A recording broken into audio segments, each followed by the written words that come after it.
They say we do not, quote, encourage political violence of any kind. Fascinating, because they published a story on the internet that said we paid some Etsy witches to curse Charlie Kirk. That can mean one of two things. It's a joke, or it's real. And if you are actually paying witches to curse Charlie Kirk, you are engaged in something that is very real.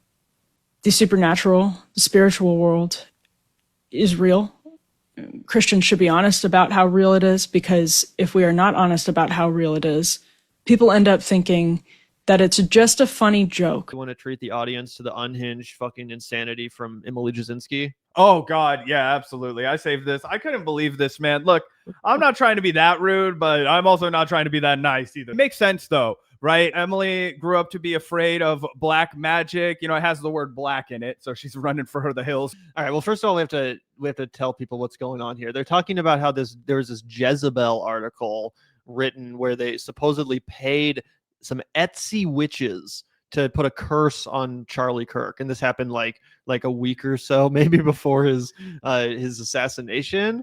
So they're pearl clutching about this, but again, they're talking about curses. They're talking about a curse, and not just from a witch or whatever, from an Etsy witch. So it's one thing to believe in curses. It's another one to think that someone on Etsy, some random witch who's offering their services on Etsy, is actually capable of like that sort of, magic or whatever, which again is obviously not real. But again, assume it is real. Assume there actually is such a thing as curses and magic.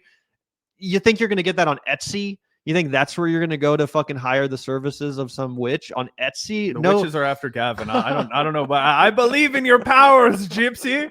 Let me look on your treasures. Sorry, that's out of context. If you don't know that's from Borat, that might be offensive. But. Damn, shocking, offensive. I realize you're not supposed. People are like, you're not supposed to say Gypsy. You're supposed to call them Romani people. But there's a really good bit in Borat where he's like, "Let me look on your treasures, Gypsy." And anyway, either way, if you go down, Zach. Let's look at the video that Emily actually not that one, because that one's a 14-minute long story. Oh yeah, you want to watch her update on After Party? Yeah, this is a quick upload that she put on Instagram. If we can watch this, yeah, absolutely. That would be glorious. Because again, the way she's talking about this, like it's like she actually thinks it's real. Yeah, let me go ahead and throw this guy up there. Is to curse Charlie Kirk, and now they have an editor's note attached to the story that said. The story was published on September 8th. Jezebel condemns the shooting of Charlie Kirk in the strongest possible terms. We do not endorse, encourage, or excuse political violence of any kind. But you know what's fascinating to me about that post is they say we do not, quote, encourage political violence of any kind. Fascinating, because they published a story on the internet that said we paid some Etsy witches to curse Charlie Kirk. That can mean one of two things. It's a joke, or it's real.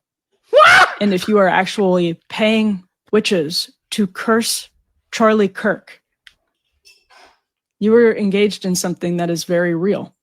Bro, this is a woman that people get their news from an organization that I respect and admire. Okay. And again, I don't want to be too out of pocket here. But this is unacceptable levels of analysis in 2025.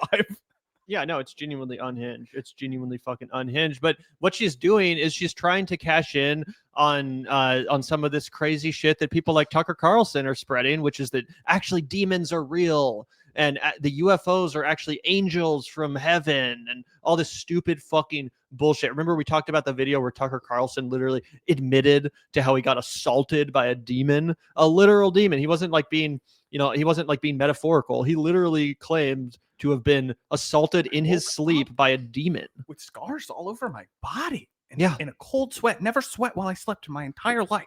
It's a crazy video. He's like, I woke up to my dogs barking, and then he literally just rips off Rosemary's Baby. You know how like, I'm serious. Like, Rosemary's Baby, she gets like raped by Satan in her sleep or whatever, and then he wakes up and basically just rips off the movie and is like, there were scratches on my side, and it just like in the fucking movie. But he actually said that unironically. He wants people to believe it.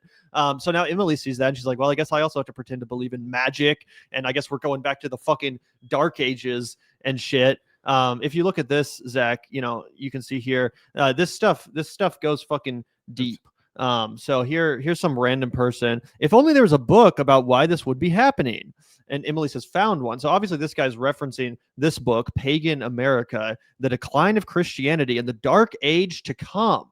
This is pretty terrifying stuff, guys. If you actually investigate the state of absolute paranoia that so many Christians are in the country, let's take a look at what this book talks about, Zach, because it's pretty disturbing stuff. Again, this is stuff that like these people in Emily's audience are citing as like a text that everyone should know about or whatever. We live in an anxious age. Long-held certainties, cherished beliefs, and social trusts are crumbling. Don't expect things to get better. For too long, we have taken our Christian heritage, the heritage upon which America was built, for granted. But we're rapidly, now inevitably, losing the Christian culture that shaped the American Republic. What will take its place is a despotism and a new paganism, worse than the old, because it will be based on a hatred of Christianity. In his stunning new book, Pagan America, author John Daniel Davidson offers a stark but honest assessment of America's future. America as we know it will come to an end. Instead of a republic of free citizens, we will be slaves in a pagan empire. So Christians, for one, I mean, this is another piece of evidence that Christians love to pretend to be persecuted minorities. Imagine being a fucking white Christian in America and comparing yourself to a slave. Like, that's fucking hilarious, for one. But also imagine that, you're also defending Donald Trump. You're not acting like Trump and MAGA is what's going to cause the end of our free society, the Republic of Free Citizens. That downfall will not be led by the Republicans, who are literally currently in the middle of doing that, destroying our fucking democracy, destroying our institutions, destroying our status as a serious first world country. Nope, we're not going to be pissed at Trump and the people that are actually doing that. We're going to make up a conspiracy theory about how pagans are on the precipice of a takeover in which they're going to make us slaves. And that's delusional paranoia. Oh, 100%. It's the exact kind of hysterical shit that will lead people to commit mass shootings, which he claims to be so fucking concerned about. This idea that, oh my gosh, our way of life is being stolen from us. I mean, that's the exact kind of rhetoric that people like Nick Fuentes use. And this Pagan America book really screams the kind of like Russell Brand adjacent, like, I'm a conspiracy theorist, but I'm also getting into like, new age mysticism and also Christianity. And apparently there's multiple books on the subject matter that Emily Jasinski recommends, because she also goes out of her way to follow up by saying this Randall Sullivan book is also brilliant. It's called The Devil's Best Trick. And you could take a look at this one, Gavin. We'll zoom in. It's from the Grove Atlantic. It says part true crime story, part religious and literary history, an investigation into the nature of evil and the figure of the devil by acclaimed journalist Randall Sullivan. So this is the kind of journalism that we can expect from Emily Jasinski. That's pretty crazy. That actually sounds interesting if it wasn't written by like a crank. Like if it was just an actual like book written by a non-right-wing insane person. It sounds like an interesting premise, but I have a feeling it is total propaganda. Yeah, it says throughout history, humans have struggled to explain the evils of the world and the darkest parts of ourselves. The Devil's Best Trick is a unique and far-reaching investigation into evil in the myriad ways we attempt to understand it, particularly through the figure of the devil. Sullivan's narratives move through centuries of historical, religious, and cultural conceptions of evil and the devil, from the Mesopotamian and Egyptian gods to the Book of Job, to the New Testament, to the witch hunts in Europe in the 15th through 17th centuries, to the history of devil-worshipping Black Mass ceremony and its depictions in 19th century French literature. Interesting. This guy seems like slightly more reasonable, but I think that might be a trap. Yeah, this one sounds like it could be slightly more reasonable. I'm not sure if I'd have to know more about the author. Yeah, to be honest. Randall Sullivan was a contributing editor to Rolling Stone for over 20 years. He is the author of Graveyard of the Pacific, Dead Wrong, The Price of Experience, Labyrinth, The Miracle Detective, and Untouchable.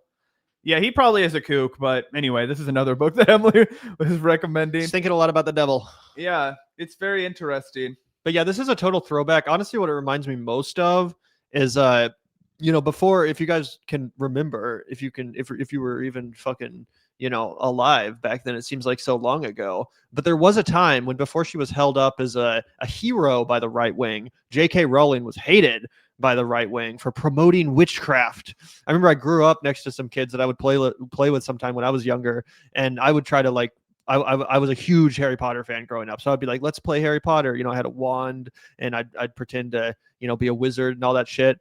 their parents literally had to intervene and tell them to stop hanging out with me because they were so evangelical that they thought I was, spreading witchcraft. They thought I was like, the local fucking pagan kid, filling their innocent heads with dark magic and lies. I literally couldn't hang out with these kids anymore after that because their parents were so anti Harry Potter. Which again, even as a kid, I was like, what? Obviously, like you believe, like what? An adult like actually takes this seriously? Like you don't just think it's fiction, which it's obviously a kid's book, right? Crazy, right? But this seems like a real throwback to that, where there was genuinely a time when Christian conservatives thought that like Harry Potter was a major cultural affront to the youth of the country and that it had to be stopped because it was promoting and glorifying witchcraft, which again isn't fucking real. Yeah, and how seriously and stoically she's talking about this, like it is kind of alarming. Emily Jasinski talks about Jezebel's sick curse on Charlie Kirk and the reality of spiritual warfare. I'm just like, come on, dude, it's crazy. And she's literally going to spend this video like, talking about it as if they were responsible for the death of Charlie Kirk because they hexed him. Yeah, want to watch it one more time? Yeah. And it's something we've talked about on the show in the context of the quote re-enchantment discourse. Charlie talked about this, by the way. The supernatural, the spiritual world is real. Christians should be honest about how real it is, because if we are not honest about how real it is, people end up thinking that it's just a funny joke to say, we paid some people who believe they are witches and engaged in witchcraft to put a curse on a young husband, father, and son. I do it again. Don't mess with that stuff because it's real. Is the Spiderwick Chronicles also real? Like goblins and shit? Like, does that exist too? I hope it does, because I fucking loved the Spiderwick Chronicles growing up. I would love to have a pet goblin. But either way, that's just so fucking funny. Like, she really, I mean, who's the target audience for this? Like 75-year-olds whose brains are like half fucking decayed? Literally, like, what is it's crazy that she's going after these insane people. Yeah, this woman is, I guess, this person, target demo. Brain Jezebel and oops, sorry. Anyway, oh what a world. Yeah. Oh, don't want to reference a witch. That was a Wizard of Oz. Yeah, don't go see that new Wicked movie coming out. That's real, guys. That's real. That Wicked, that's a documentary.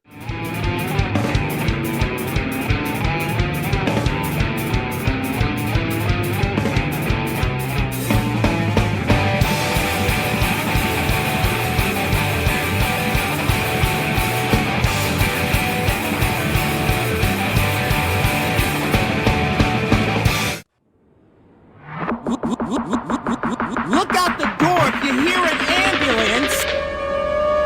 The Vanguard will be there, sir. The Vanguard will be there, sir. The Vanguard will be there, sir. The Vanguard will be there. Be there. The Vanguard will be there. Be there.